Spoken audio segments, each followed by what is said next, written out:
Imagine que raiva é você receber o currículo do seu inimigo querendo trabalhar para você depois que ele mesmo acabou com todo o seu império demoníaco sozinho. Pois é, esse herói está decidido em mudar de carreira. Bem-vindo ao anime Yusha Yamemasu. Herói se demite do heroísmo. O anime começa com o nosso protagonista, Léo Demonheart, caminhando ao castelo da rainha demoníaca Echidna. O objetivo dele é bem claro. Ele quer ser contratado pelo exército demoníaco, o mesmo que ele destruiu em primeiro lugar. E você, contrataria o mesmo mestre de obra que veio vandalizar sua casa no dia anterior? E o pior, que é bem isso mesmo. Léo simplesmente derrotou todos sozinho e deixou o castelo em ruínas. E a resposta dela é clara, né? Mandar o bicho embora. Mesmo assim, o herói retorna e eventualmente consegue convencer os 4 generais, Edward, Melnis, Lily e Steina, a escutarem sua proposta, além de explicar como que ele conseguiu derrotar cada um deles. Edward é o estereótipo de personagem que pensa muito com os músculos, então ele reconhece o poder do Léo e está disposto a aceitá-lo. Lily também quer estar com ele, pois de acordo com os costumes de sua raça, se o indivíduo do sexo oposto te derrotar em batalha, estarão destinados a se acasalar. Já Melnis é um tanto indiferente com o universo. E Steina, que é a mais crítica dos generais, pergunta por que cargas d'água ele quer se juntar a eles. Então Léo abre o jogo sobre o que aconteceu depois que ele os derrotou. Os humanos salvos anteriormente começaram a tratar o cara como um monstro, por medo de sua força sem noção. Até tentaram assassiná-lo por medo que ele se tornasse o próximo rei demônio. E por essa encrenca generalizada, o próprio rei o exilou das terras que ele uma vez chamou de lar, mesmo depois de todos esses anos de serviços prestados. Foi quando ele teve a ideia de desistir do seu próprio mundo e resolveu se aliar com os demônios. Steina acaba acreditando sua história e concorda em contratá-lo para um estágio de 1 mês, mas ele deve ficar longe de Echidna, senão será descoberto, né? No dia seguinte, Léo invade o quarto de Steina e acorda mimetizando a voz da rainha, o que deixa a loiraça em pânico e consequentemente furiosa. E como resposta, ela começa a atacá-lo com sua magia toda desconcertada. Um tanto cômico. O Prota também percebe que ela está sob muito estresse, já que muitos demônios fugiram após todo o estrago que ele mesmo causou como herói, além de ser a única general com conhecimento e capacidade de lidar com a burocracia do Império. Como forma de aliviar o seu trabalho, ele decide ajudá-la com os reatores de mana, que atualmente só funcionam através da frequência de magia dessa general. Para tal, ele se transforma em um soldado com armadura dos pés até o último fio de cabelo, usando a identidade falsa de Cavaleiro Negro Onyx, para vagar pelo castelo sem levantar suspeitas. O cara resolve esse problema rapidinho e, com a ajuda de Dianette, demonstra em primeira mão para sua chefe como ele conseguiu resolver esse abacaxi. O problema foi permanentemente resolvido através de talismãs, que ajudam os subordinados de Steina a mimetizarem sua frequência mágica quando estiverem dando manutenção nos reatores de mana. E com esse exemplo, ele demonstra também para Steina a importância de delegar suas atividades para seus subordinados, pois isso ajuda a organizar sua agenda de trabalho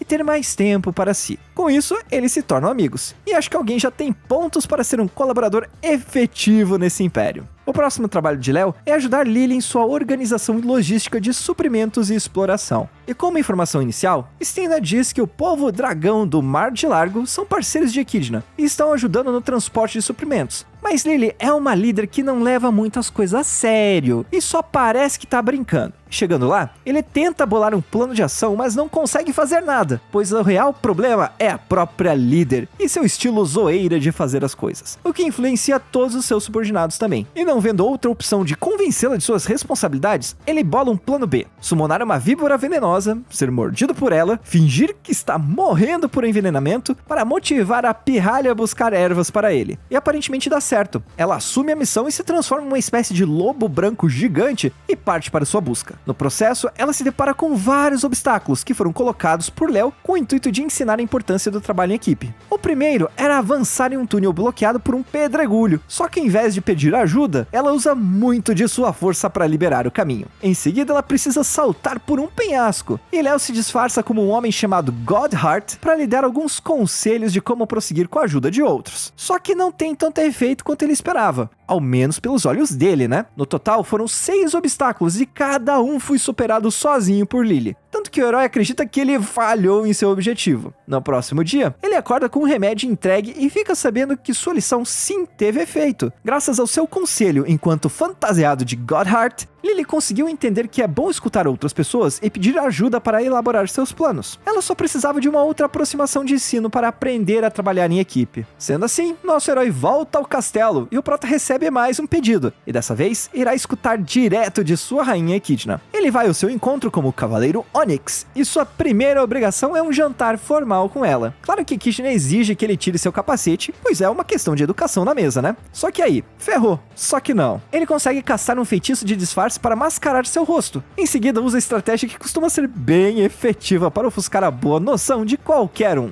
embebedar a pessoa. Funciona? Claro que não. Essa mulher parece ser peso pesado na bebida, gente. Ele tenta usar outras táticas para terminar seu jantar o mais rápido possível. E no meio da conversa, acaba perguntando sobre a possibilidade de Léo se juntar ao exército. E a reação da rainha é óbvia, né? Ela fica pé da vida, falando que ele só destruiria ainda mais seu império. Irônico que o rapaz está bem em sua frente e está fazendo maravilhas por todos os lados. Um dos motivos de sua ira é por impedi-la de obter a Pedra Filosofal, o que deixa o herói muito instigado em saber suas intenções com tal artefato. Ela lhe conta que quer usar o poder da pedra para tornar a vida melhor para o seu povo, o que causa um grande respeito a Léo por suas nobres intenções. Só que em seguida Echidna questiona ele sobre suas intenções de estar no exército atualmente, deixando o cara em uma situação tanto complicada. Após ter recebido uma resposta tão sincera da rainha, ele se sente que deveria honrar com a verdade, inclusive sobre seu disfarce. E quando está prestes a mostrar sua identidade, eles são interrompidos por Stan e Lily com péssimas notícias. Melnis e Edward resolveram abandonar seus cargos no exército. O primeiro saiu em viagem, pedindo para não ser procurado.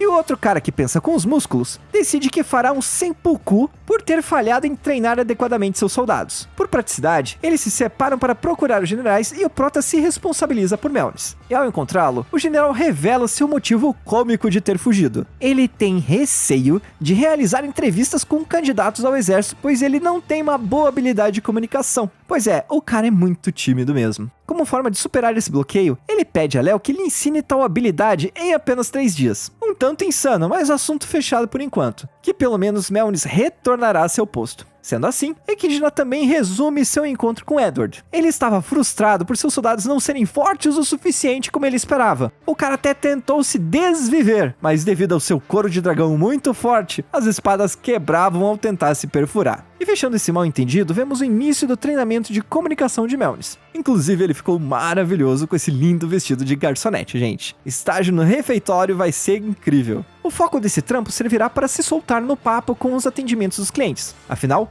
comunicação é essencial na excelência de um garçom. Enquanto trabalha, também recebe orientações e puxão de orelha de Léo. Mas o rapaz aprende rápido e vemos isso durante o atendimento com um grupo de novos recrutas prepotentes. Seu atendimento é impecável, além de sua comunicação. Mas esses recrutas não sabem o seu lugar e resolvem assediá-lo, pensando que é apenas uma garçonete indefesa. Então imediatamente são postos nos lugares que merecem, de cara no chão. Após isso, Léo parabeniza seu progresso e partem para a segunda etapa do treinamento, uma entrevista simulada onde Melnis é o contratante. E sua primeira pergunta é: qual o verdadeiro motivo do prota querer se juntar ao exército demoníaco? Esse general é bem sábio, afinal ele tem plena ciência que se o herói realmente quisesse destruir a humanidade, ele poderia fazer isso tudo sozinho e com facilidade. Afinal, o próprio exército demoníaco foi solado por ele. E essa pergunta é justamente porque Melnis quer saber qual o sentimento de Léo após ser traído pelos humanos, pois ele também passou por dificuldades parecidas durante a infância. Aqui vemos que esse general, na verdade, tem sangue misto, sendo concebido de um relacionamento entre um humano e um demônio. E devido ao seu passado de escravidão, jurou acabar com a raça humana, e por isso ajudou Echidna em sua invasão em busca pela Pedra Filosofal. Isso foi até eles serem derrotados pelo próprio prota. Ele até começa a chorar após contar seu passado e por não entender os motivos de Léo não guardar rancor ao ser traído e exilado após ajudar seus conterrâneos. E nesse momento o herói nos revela um pouco de sua história milenar, comentando que nasceu em uma era onde humanos dominavam a tecnologia e a ciência. Porém, um portal se abriu permitindo que os demônios invadissem a Terra, à procura de um lugar mais próspero. Claro que isso levou a uma guerra, mas mesmo com toda sua tecnologia, suas armas eram ineficazes contra a alta durabilidade dos invasores. Até que eles criam suas armas mais poderosas, humanos com corações de demônio, com força suficiente para baterem de frente e aniquilar os inimigos. E Léo é uma dessas criações, sendo a de maior resiliência e longevidade de todas as armas criadas na época, e por isso ele sobreviveu até agora. Com o tempo e suas inúmeras batalhas, o cara ficou tão forte que ser morto por um demônio já não era mais uma realidade plausível, pois ninguém teria a força para tal. E no final ele comenta que suas ordens eram de salvar a humanidade e é assim que ele tem vivido até hoje. No entanto, após sua recente traição, finalmente ele se sentiu livre para largar o traje de herói e iniciar uma nova vida. Pela lógica, os humanos não precisariam mais dele.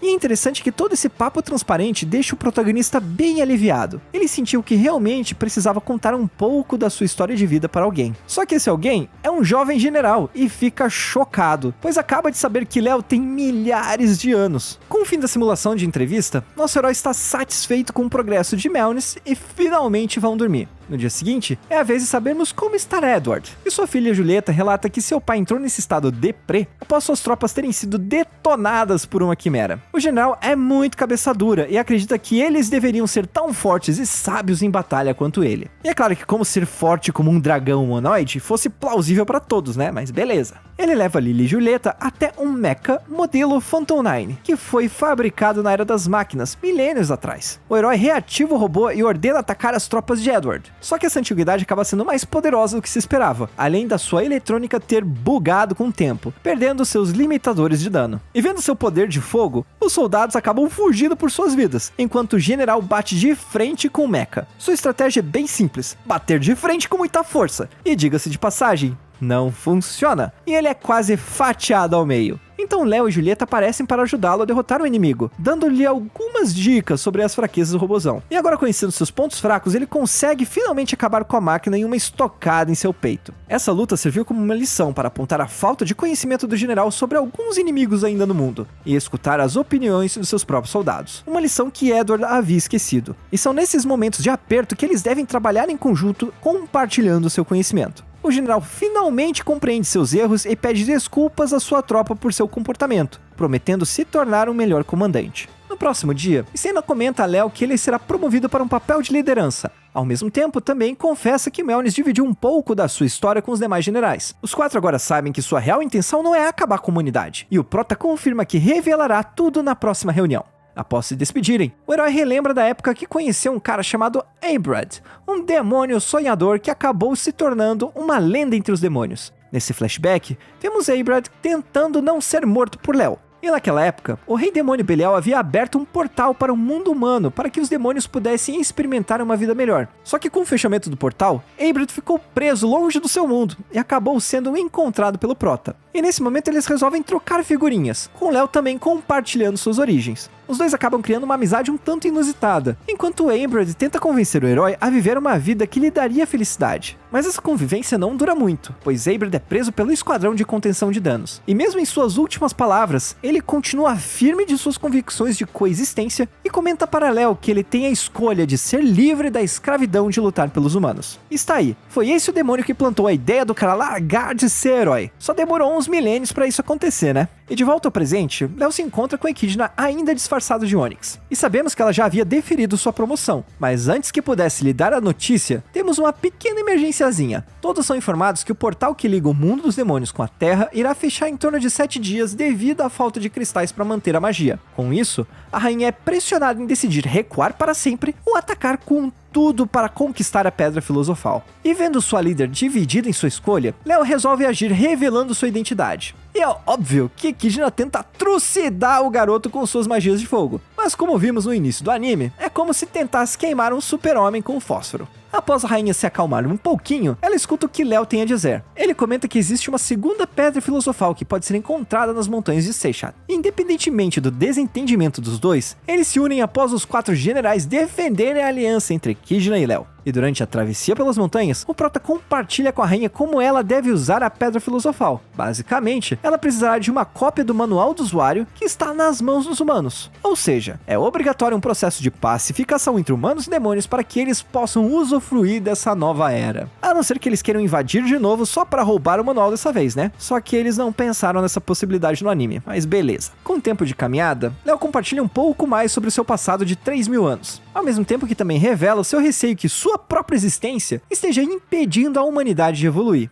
Ao chegar no topo da montanha, ele revela seu verdadeiro propósito, dizendo a todos que tem a pedra filosofal em seu coração. E nesse momento, ele desafia Echidna e seus generais em derrotá-lo e obterem a pedra filosofal. Se eles falharem, ele descerá a montanha e acabará com toda a humanidade com suas próprias mãos. A música de chefão começa a tocar, e os demônios estarão em maus lençóis, se não atacarem com tudo. E Léo parte pra cima com vontade, pressionando Echidna com seus golpes de espada. Edward faz sua investida também, só que sua espada é bloqueada facilmente, e o cara é quase perfurado se não fosse a magia de prisão de Stena. Só que mesmo assim não adianta muito, pois o Prota escapa da armadilha e dá uma linda bicuda nas costelas do grandão. E durante a luta, vemos sua frustração com a imortalidade e sua ausência de propósito, sendo apenas uma arma de guerra. Infelizmente, seus oponentes não parecem levar a luta muito a sério, então ele resolve elevar o nível de seus ataques lançando uma chuva de flechas de luz. Ou essa galera começa a se esforçar, ou vai todo mundo virar tábua de pirulito. Só que Lily não desiste de dialogar com Prota, e como resultado toma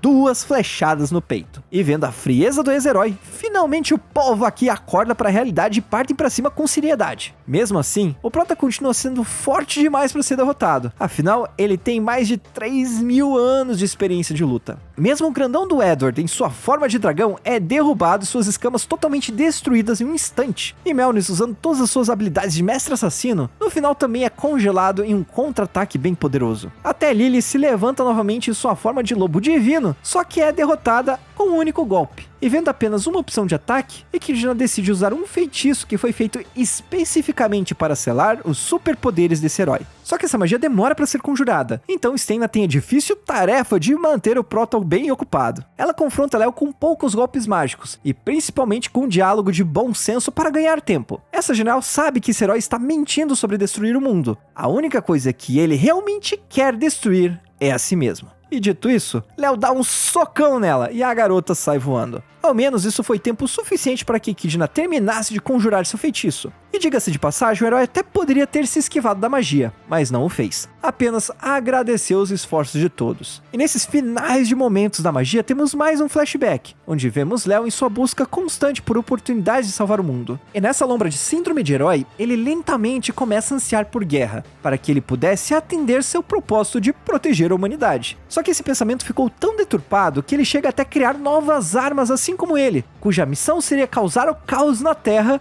para que assim ele pudesse salvar o mundo novamente. No entanto, quando o portal para o mundo dos demônios se abriu novamente, ele percebeu sua horrorosa decisão e entendeu que havia enlouquecido devido à sua eterna solidão. E naquele momento ele percebeu que o maior mal do mundo não eram os demônios, e sim ele mesmo. Então pensou que a melhor saída lógica era de alguém de confiança pegar sua pedra filosofal, e Echidna mostrou ser uma excelente candidata para isso. Todo o seu tempo com o exército de demônios foi apenas um teste para eles provarem seu próprio valor. E Echidna percebe as intenções do Prota e se sente mal por ele ter passado por tanta dor e sofrimento. E agora com seus poderes selados, ele recebe um ataque combinado dos 4 generais, resultando em um ferimento gravíssimo em seu peito. Ele cai no chão se sentindo bem por finalmente ter perdido e pede para que retirem a pedra filosofal do seu coração antes que seus poderes retornem. Só que Echidna decide ir contra esse plano e nomeia Léo como embaixador da paz entre humanos e demônios. E diga-se de passagem, o Prota não curtiu muito a ideia. Afinal, ele só quer descansar em paz. Tirem essa pedra do peito dele e pronto, fim de papo. Mas não, todos os demônios recusam em matá-lo. E ele pede para cada um dos generais finalizar essa tal tarefa, mas todos se recusam a fazê-lo. E após um breve momento de conflito, Léo se liberta dos pensamentos de autodestruição e finalmente cumpre o conselho de Einbrand. Ele começa sua nova vida como subordinado de Echidna e ela pergunta se ele se arrepende de continuar a viver.